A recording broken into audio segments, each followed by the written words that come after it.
Hello, and welcome to Carbon Capture Magazine's panel preview podcast series. I'm your host, Danielle Piekarski, and today I am joined by Jerrel Branson of CarbonCap Holdings. Welcome to the podcast, Jerrel. We're happy to have you. Well, thank you. I'm pleased to have a chance to join in. Jerrel will be speaking at the National Carbon Capture Conference and Expo in Des Moines, Iowa on November 8th and 9th this year. Jerrel will be speaking Wednesday morning on a panel titled An Investigation of Technologies Available for Large Emission Sources to Effectively Capture, Store, and Utilize Industrial CO2 Streams.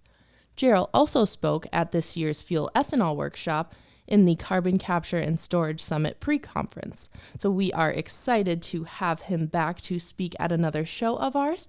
So Jerrel, why don't you start by telling us a little bit about yourself and about CarbonCap Holdings?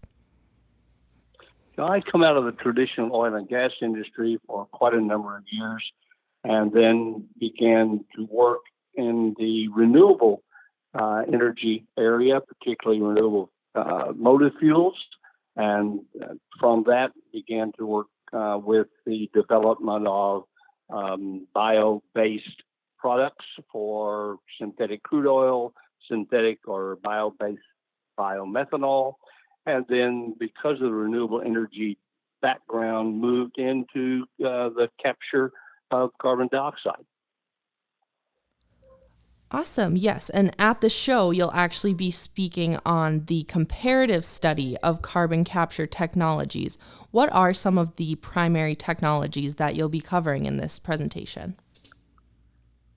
Well, coming from the historical oil field practices, traditional amine solvents, DEA, MGA, and such have been used to remove carbon dioxide from natural gas for many, many years and were the early focus for carbon dioxide capture from waste gas streams. In fact, the exhaust gas streams from ethanol production or renewable natural gas plants can use these same solvents as the concentration of CO2 is above 98%, which it really becomes a dehydration process as much as the separation. However, flue gas streams from industrial processes are very different. They have a much lower CO2 concentration, 5 to 8% on a wet basis, and contain other constituents that are not desirable in the process: oxygen, sulfur dioxide, nitrogen dioxide, and in fact, these can poison the earlier solvents. So consequently, new or adapted technologies are necessary to capture CO2 from these waste streams. The technologies would include sterically enhanced amines, membranes, solid media adsorption, coated metal oxide frameworks, enzymatic technologies even. All have had at least pilot phase, if not commercial phase, developments around the world. Very interesting. What is it that makes these technologies different from one another? What are their individual capabilities? The primary difference is the efficacy in capturing the CO2 and the ability to regenerate to purity the media which is used to capture it. And that doesn't apply to membranes, obviously, because they're static. They just, the gas flows through it. And it is, however, difficult to process post-combustion gases in a membrane because of the temperature and the lower pressure. So those are really a pre-combustion methodology. The amount of pre-treatment that's necessary for each of these particular technologies is really something that's most important. But I guess really we were going to say that to choose a technology, it would be a combination of the capital expense to build the system, pre-treatment to compression, and the operating expense or the mass energy balance of how much energy does it take and how much replication of solvents or media does it take to create a high purity supercritical CO2 for sequestration purposes. So each of these, whether it's adsorption, cryogenic, or use of membranes or use of a metal oxide framework or specialized solid media, all have different elements that make them superior or inferior to other alternatives. Okay, very interesting. You also answered my next question, which was, are any of these technologies more effective than the other? So I guess I'll reword that. Are any of these technologies more popular or utilized more in the industry? Well, it's interesting that as of June of last year, before the changes, of course, in Section 45Q provided different incentives in North America, there were 12 commercial carbon capture facilities in the U.S., 7 demonstration facilities, and only 22 sequestration projects, 8 of which were pure sequestration, though in very low volume, and 14 were enhanced oil recovery. So what makes them more or less popular would be the ability to take the host CO2 development and create it into a product that can be economically sequestered. So concentration to date has largely been in the Gulf Coast, the Permian, and a little bit in mid-America with the ADM early projects. Now, that's going to change significantly with the increase in the federal income tax credit. So there'll probably be a triple that amount within another year. And many of these will use a solvent-based collection and concentration. That's either a amine or a physical solvent, such as a Selexol that works well on high concentration, or adsorption, physical aluminosilicate, activated carbon, zeolites, or a chemical adsorption, calcium oxides, and other such solid chemical bases. Cryogenic works well if the process is not measured strictly on its energy consumption, and so the choice will be availability of energy, renewable energy, available transportation of the finished product. Some might have to move by tanker rather than by pipeline. So the infrastructure basis will also come into play in terms of the choice of the concentration or capture media used. Great. Yeah, lots of factors play into that. And like you said earlier, we're up in North Dakota, so we're starting to see a lot more CO2 storage buzz up here.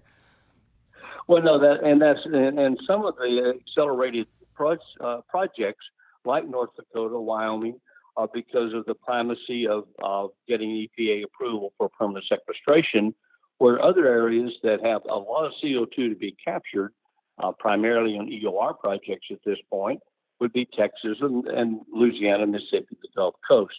That will change over the next year or two, and there'll be a much accelerated program using the variety of available technologies to capture the CO2 and use it into a permanent sequestration. All right. My next question for you was, are there any developing technologies in the industry now that you could see gaining traction in the future? Or do you think we have kind of come to a point where we've got these current technologies down and it's just a matter of distributing and deploying them? I think the current technologies all have room for improvement.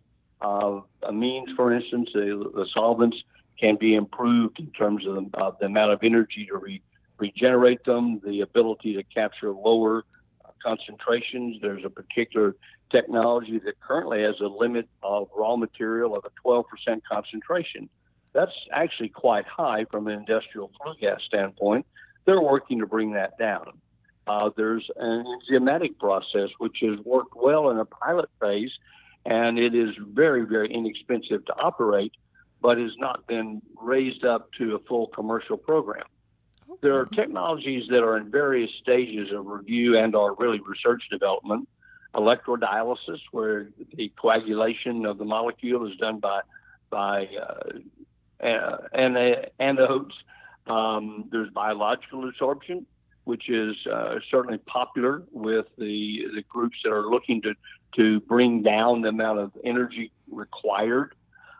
Chemical salt solutions, ammonia and potassium salts, and electrochemical stacks that allow the capture of the CO2 between anodes, diodes, and then can release it without steam or without other energy inputs. Of course, the current flavor of the month is direct air capture. It has a variety of challenges of its own. We're talking about a 12% concentration being a bit too high for some technologies, and liquid solvents looking at 5 to 8%, where you're dealing with 400 ppb or ppm out of the atmosphere. So therefore, that's quite a different challenge. However, the $185 a metric ton value for the tax credit for direct air capture is going to put a lot of research into that. And there are two major projects, Climeworks in Iceland and one with Oxy in the U.S., that are working on metal framework oxide matrices to capture and to efficiently regenerate. There's certainly no shortage of raw material, but that low concentration makes it quite a challenge. Right. Well, it is certainly interesting to see where this industry is heading with the new tax incentives and the new technology that is being developed. Well, there are other elements that are working now different than injection sequestration. There are projects that are working on utilizing the carbon dioxide to capture into a lightweight cement block. There are other applications to make ethanol or plastics through the ethylene. And the argument there might be that you're really just recycling rather than completely sequestering if you're making a motive fuel or a non-degenerative product. But there's a lot of effort going into new ideas and new approaches. And to answer your earlier question, no, these are far from finished technologies and far from complete applications. Great. Again, we are talking to Jerrel Branson of CarbonCap Holdings. He will be speaking at the National Carbon Capture Conference and Expo in Des Moines, Iowa on November 8th and 9th this year.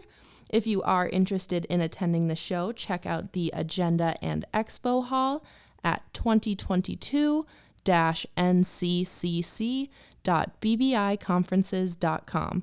and register before October 19th to receive discounted early bird rates. Thank you again, Jerrel, for joining us. We look forward to seeing you in Des Moines. Thank you. I look forward to seeing you all in Des Moines, as well as hopefully some of this audience. Yes, and thank you to our listeners, who we are also looking forward to seeing at NCCC this November. Until next time, thank you.